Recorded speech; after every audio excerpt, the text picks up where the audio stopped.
Nah, apa yang terjadi kepada daerah kekuasaan, Imaduddin setelah Imaduddin ini meninggal?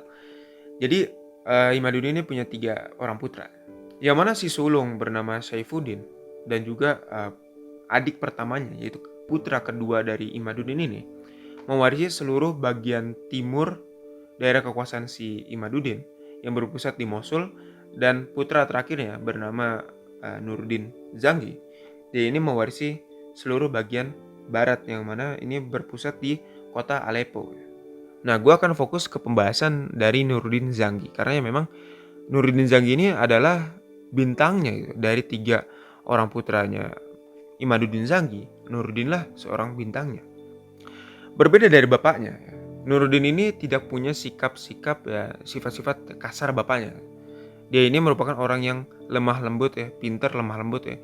Jadi ibaratnya kalau lu ngelihat, Zhang ini punya sifat-sifat yang hebat, sifat-sifat hebat ini turun semua ke Nuruddin. Tapi sifat-sifat jeleknya ini nggak ada yang turun ke Nuruddin, Pak. Jadi kalau tadi gue diceritain bahwa Imaduddin merupakan seorang peminum berat, nah putranya Imaduddin nih, si Nuruddin ini merupakan orang yang mengecam habis seorang peminum, perilaku minum miras gitu, Pak. Jadi dia ini benar-benar orang yang taat agama ya. Namanya aja Nuruddin ya, cahaya agama gitu. Nah, ini ini terrealisasi, tercermin dari sikapnya Nuruddin ini. Nah, jadi kalau lu ngeliat bapaknya Nuruddin ini, si Imaduddin ini mengambil respect dari orang itu dengan cara yang kasar ya, dengan kekuatan, dengan kekerasan ya. Nuruddin ini mengambil respect dari orang ya, menerima respect dari orang itu dengan lemah lembut, Pak. Beda banget sama bapaknya kan. Nuruddin inilah yang nantinya akan melanjutkan panji misi dari bapaknya, yaitu memerangi bangsa Frank gitu. Nah, di samping itu juga Nuruddin ini punya sebuah ambisi. Dia ini pengen membuat persatuan negara Sunni yang bisa membangkitkan semangat melawan bangsa Frank pada saat itu dan juga merebut kembali Yerusalem. Untuk mencapai ambisinya ini, dia ini melakukan yang namanya propaganda, Pak. Jadi dia ini memperkerjakan beberapa ratus ulama ya untuk melakukan penulisan puisi, surat ya, dan juga penulisan buku-buku untuk mempengaruhi opini masyarakat gitu tentang dirinya. Dia ini merupakan orang yang mengerti betul bahwa image seorang pemimpin itu benar-benar akan berpengaruh terhadap progres dari tujuan yang akan dia capai gitu. Dan ya di samping itu juga Nuruddin adalah seorang yang memang benar-benar agamis, Pak. Dan dia adalah orang yang benar-benar amanah atas jabatannya. Bahkan dalam satu kisah ya, dia ini punya istri kan. Istri ini ngeluh ke dia bahwa dia ini nggak ngasih upah yang cukup ya, bukan upah, nafkah yang cukup terhadap istrinya. Padahal sebenarnya ya istrinya ini udah diberikan 3 toko, yang mana 3 toko itu menghasilkan total 20 dinar per tahunnya. Ketika istrinya ini mengeluh ke Nuruddin tentang ya 20 dinar per tahun itu nggak cukup untuk dia. Lu tahu Nuruddin balas apa? Dia bilang gini, saya ini sebenarnya nggak punya uang lagi. Semua uang yang Anda lihat, yang kamu lihat, ini merupakan uang yang saya kelola yang merupakan uang dari umat muslim. Dan saya nggak mau menjerumuskan diri saya ke dalam neraka hanya untuk memenuhi keinginan kamu. Itu cowok, men. Oke, tahu di mana stance-nya. Itu salah satu contoh dari kesederhanaan dia dan juga kedisiplinan seorang Nuruddin terhadap istrinya.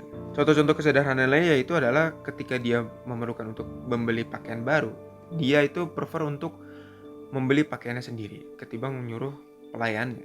Dan juga untuk menunjukkan komitmen dia terhadap dunia Islam, dia ini sering ikut dalam garda terdepan untuk agamanya sendiri itu, ikut peperangan lah. Balik ke pihak Kristen ya. Apa yang dilakukan pihak Kristen ketika mereka tahu bahwa Imaduddin Zanggi itu sudah meninggal. Jadi mereka ini berusaha untuk merebut kembali kota Edessa, yang mana pada saat itu membuat gubernur kota Edessa pada saat itu ya, itu menikahkan putrinya dengan Nuruddin Zanggi. Nah, ya. Nuruddin ini bisa dibilang apa ya, sebagai salah satu bintang kali ya dari series yang bakal berlanjut ini. Karena dia ini merupakan seorang suri tauladan yang akan dicontoh oleh karakter utama kita, yaitu Salahuddin Al-Ayyubi. Dan perlu diingat bahwa kekuatan Nuruddin ini diperkuat lagi oleh paman Salahuddin, yang mana akhirnya pamannya ini bergabung kepada pemerintahan Nuruddin di Aleppo. Nah, kita ngomongin sekarang gimana kondisi seorang Salahuddin Ayyubi yang pada saat itu menginjak masa remaja di Damaskus. Nah, sebenarnya gini, Damaskus ini merupakan sebuah kota yang indah banget lah pada saat itu. Bahkan digadang-gadang Damaskus ini sebagai surga duniawi. Cuma sayangnya ketika Ayub dan juga keluarganya beserta Salahuddin yang pada saat itu masih kecil tiba di Damaskus. Damaskus ini merupakan kota yang ya bekas kehancuran lah. Masjid Umayyah yang kita kenal sekarang itu pada saat itu udah dibakar, hangus ya. Tapi untungnya adalah Damaskus pada saat itu sedang berangsur-angsur memulihkan diri. Nah, hal ini bisa dilihat dari perbaikan infrastruktur dan juga perbaikan SDM-nya. Yang mana pada saat itu ulama-ulama di Damaskus itu mengajak murid-murid dari luar Damaskus itu ya untuk belajar di Damaskus, belajar agama, belajar medis, belajar ilmu-ilmu lain juga di Damaskus gitu kan. Dan akhirnya Damaskus ini bisa kembali pulih lagi seperti sedia kala. Nah, problemnya adalah bukan di masalah infrastruktur ataupun kondisi SDM-nya. Problemnya adalah penguasa Damaskus pada saat itu menjalin hubungan dengan bangsa Frank. Yang mana hal ini ditentang oleh rakyatnya sendiri ya. Dan ya ini menimbulkan kebencian rakyatnya terhadap pemimpinnya. Nah, kenapa pada saat itu ya Unar sebagai pemimpin Damaskus itu menjalin hubungan dengan bangsa Frank? Jadi gini, kayak yang udah gue bilang di video sebelumnya, bahwa pada saat kejadian ini terjadi, kaum Hasasin itu sedang berada di puncak kepopularitasannya. Nah, Unar yang pada saat itu menjadi seorang pemimpin Damaskus ini takut kan, dia takut kalah tenar lah ibaratnya. Si Unar ini kan gak mungkin dong minta persekutuan kepada Nuruddin, karena ya si Unar ini merupakan seorang rival dari Imaduddin, ayahnya Nuruddin gitu kan. Apalagi ke Khalifah Baghdad yang pada saat itu aliansi dari Imaduddin itu sendiri. Dan akhirnya salah satu harapan dia adalah ke bangsa Frank. Nah inilah yang akhirnya membuat Unar ini menjalin hubungan dengan bangsa Frank sebagai bala bantuan ya, ditukar dengan markas baru untuk bangsa Frank itu di daerah Tyre. Mendengar rencana tersebut ya, seolah seorang emir gitu ya melakukan serangan terhadap kaum Hasasin untuk apa ya, untuk menunjukkan ke si Unar ini bahwa ini sebenarnya Hasasin ini nggak semengerikan yang lu pikir loh sebenarnya. Dan emir ini memerintahkan untuk menyerang kaum Hasasin dan juga ya melakukan eksekusi terhadap kaum tersebut. Nah, 10 tahun berlalu akhirnya seorang sultan baru, seorang sultan muda bernama Ismail, yang mana Ismail ini merupakan orang yang labil, yang paranoid ya. Pada saat itu memerintahkan untuk melakukan pembunuhan terhadap orang-orang yang diduga sebagai musuhnya Ismail ini. Nah, hal tolol ini terus berlangsung sehingga makin lama hal ini dilakukan, makin paranoidlah si Ismail ini. Bahkan di puncak kegilaannya, Ismail ini menawarkan Damaskus kepada Nuruddin sebagai imbalan untuk penjagaan dirinya sendiri gitu.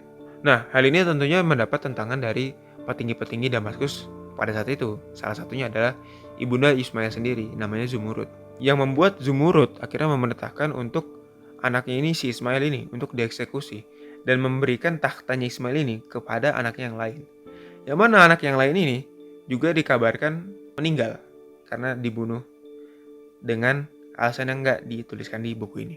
Nah, ambisi dari Nuruddin untuk mengambil alih kota Damaskus ini makin bergejolak dengan fakta bahwa Zumurud pada saat itu menawarkan diri untuk menjadi istrinya si Nuruddin ini dengan harapan bahwa suatu saat Nuruddin ini bisa membalaskan dendamnya Zumurud atas kematian putranya yang dibunuh ini. Nah, sekilas dari perkawinan ini kita bisa melihat bahwa ya kemungkinan Damaskus ini jatuh ke tangan Nuruddin ini udah gampang banget lah. Ya iyalah, Zumurud udah jadi istrinya Nuruddin ya kan. Nah, sayangnya penguasa baru Damaskus pada saat itu bernama Muinuddin Unar itu mempertahankan posisinya, Pak. Jadi ya dia bilang ke Nuruddin ya, tidak semudah itu Ferguson. Nuruddin ini diancam oleh Unar bahwa dia ini akan menjalin hubungan antara kota Damaskus dengan orang-orang bangsa Frank. Kalau misalkan si Nuruddin ini ingin mengambil alih kota Damaskus. Nuruddin pun terpaksa harus mundur untuk sementara waktu. Nah, gue pengen balik lagi ke perspektif dari negara-negara Kristen ya, menghadapi kenyataan bahwa Edessa sudah jatuh ke tangan umat Muslim. Nah, perebutan Edessa yang dilakukan oleh Imaduddin ini berdampak sangat besar kan, kepada dunia Islam pada saat itu. Nah, cuman dampaknya terhadap dunia Kristen ini jauh lebih besar ketimbang dampaknya terhadap dunia Islam. Karena gini, dunia Kristen yang pada saat itu mulai kehilangan semangat berperang ya, dari perang salib pertama, itu mulai menghadirkan lagi semangat juangnya lagi nih, karena perebutan wilayah Edessa ini. Nah, trik yang dilakukan oleh Paus di perang salib pertama itu ya, untuk mengumpulkan pasukan Kristen pada saat itu, ini dilakukan lagi oleh Paus yang pada saat itu baru menjabat, yaitu namanya Eugenius III.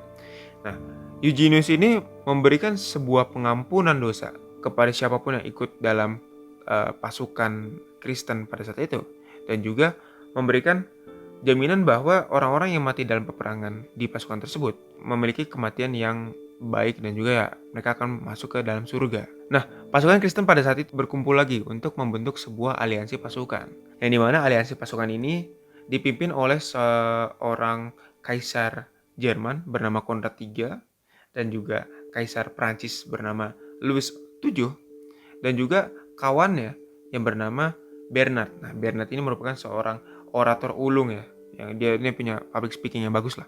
Kelihatannya pasukan Kristen ini cukup kuat lah.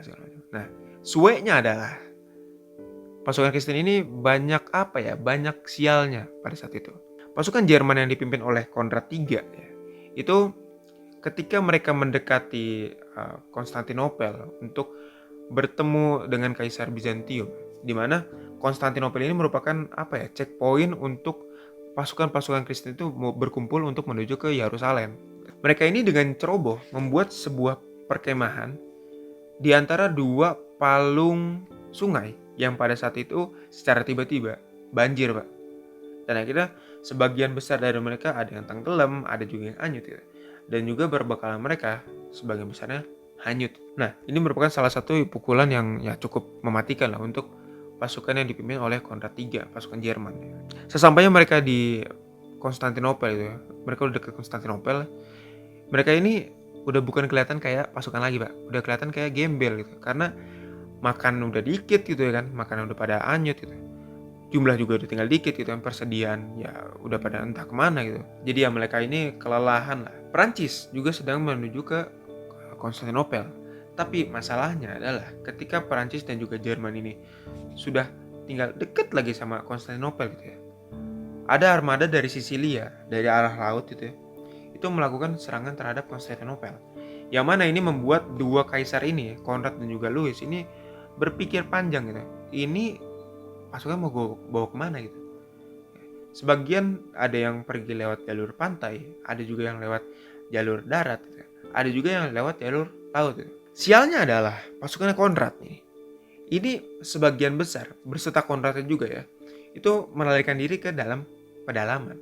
Orang-orang Turki Seljuk yang mengetahui hal ini, itu mereka memanfaatkan situasi. Ada yang melakukan penyergapan terhadap pasukan Prancis yang dipimpin oleh Louis, ada juga yang mengejar pasukan Konrad ke pedalaman itu kan. Nah, di dalam pedalaman ini ya, setengah jalan ya melintasi padang rumput gitu ya, pasukan Konrad ini ya jadi sasaran empuk dari perompak-perompak ya, dari bandit-banditnya orang Turki Seljuk gitu. Konrad sendiri akhirnya dia jadi korban, walaupun nggak sampai mati, cuman dia terluka parah. Nah, Konrad sendiri akhirnya harus mundur kembali lagi ke Konstantinopel bersama beberapa pasukannya yang ya pada saat itu juga udah luka-luka gitu. Beruntunglah dia berhasil kembali lagi ke Konstantinopel. Nah, prajurit yang tersisa di dalam pedalaman gitu, itu jadi sasaran empuk anak panah dari pasukan Turki Seljuk. Nah, gimana dengan pasukan Perancis yang dipimpin oleh Louis VII? Nah, pasukan Perancis yang baru tiba ya. Nah, sialnya itu adalah mereka ini harus berhadapan dengan kondisi geografis yang kurang menguntungkan untuk mereka. Dalam perjalanan menuju Konstantinopel, mereka ini harus melewati perbukitan yang gundul gitu, karena orang-orang Turki Seljuk ini menggembala ternak-ternak mereka untuk menghabisi rumput-rumput di sana. Dan mereka selanjutnya harus berhadapan dengan jalan yang diapit oleh dua celah pegunungan gitu. Yang mana ini membuat pasukan dari Prancis ini, pasukan si Louis ini, itu sangat susah untuk bergerak, terutama barisan-barisan yang membawa perbekalan dan juga perlengkapan mereka gitu kan. Nah, ini diperparah dengan barisan terdepan, yang dimana barisan terdepan ini ada istri dari Louis VII ini namanya Eleanor itu melanggar perintahnya, Cok. Jadi barisan paling depan ini ngacir duluan, meninggalkan barisan barang bawaannya, berbekalan segala macam, dan juga paling belakang itu ada barisan si raja sendiri, si Louis VII ini. Dan ya kondisi ini sangat menguntungkan pasukan dari Turki Seljuk. Nah, barisan yang tertinggal inilah yang akhirnya jadi sasaran empuk dari orang-orang Turki Seljuk. Nah, Louis sendiri ya, dia ini karena dia berpakaian sebagai prajurit biasa gitu ya. Dia ini akhirnya bisa lolos karena nggak dikira sebagai rajanya di situ. Nah, akhirnya si Louis ini manjatlah tebing dan akhirnya dia harus ngumpet dulu nih untuk menyelamatkan dirinya. Bersama sisa pasukan yang akhirnya tersisa, akhirnya Louis ini memutuskan untuk mengirim pasukannya ini ke daerah Antioquia. Nah, mana sebagian pasukan dikirim lewat jalur darat dan juga sebagian yang lainnya dikirim lewat jalur laut. Kalau kalian mikir bahwa di Antioquia ini merupakan safe place untuk pasukannya si Louis, kalian salah besar. Karena di Antioquia ini terjadi sebuah skandal yang why gitu gue berpikirnya. Karena sesampainya mereka di Antioquia, mereka ini harus berhadapan dengan berbagai macam skandal yang terjadi. Mulai dari skandal adu mulut antara Louis dengan Eleanor, yang mana Eleanor ini menganggap bahwa Louis ini adalah seorang pengecut. Dia itu nggak cocok jadi seorang yang memakai jubah kebangsaan, kebesaran. Dia kan kabur dari peperangan kan. Sedangkan Louis ini menyalahkan istrinya karena istrinya ini ngacir duluan. Dia tuh nggak peduli dengan si Louis sendiri dan juga pasukan-pasukan di belakangnya. Serta Louis ini menyalahkan si Eleanor karena Eleanor ini membawa sepasukan pelayan untuk dirinya sendiri gitu. Yang mana si Louis ini merasa bahwa ya Eleanor inilah yang menjadi sebab pasukannya dia ini sulit untuk bergerak. Ditambah dengan desas-desus bahwa Eleanor ini menjalin hubungan haram dengan pamannya sendiri ya, penguasa Antioquia pada saat itu. Yang namanya itu adalah Raymond. Desas-desus hubungan incest inilah yang akhirnya menjadi menjadi bumbu-bumbu tambahan yang memperparah kondisi Eleanor dengan suaminya yaitu Louis VII. Gimana dengan Konrad yang pada saat itu berhasil kabur ke Konstantinopel? Konrad yang berhasil kabur ke Konstantinopel bersama dengan pasukannya itu berhasil memulihkan diri dan akhirnya mereka memutuskan untuk pergi ke Yerusalem. Nah, melewati jalur laut yang mana apesnya Konrad lagi ya. Kapal-kapal Konrad itu kejebak dalam sebuah badai yang mana beberapa kapal ini tenggelam, Pak. Emang apes banget, gue nggak tahu kenapa ini apes banget anjir Konrad nih.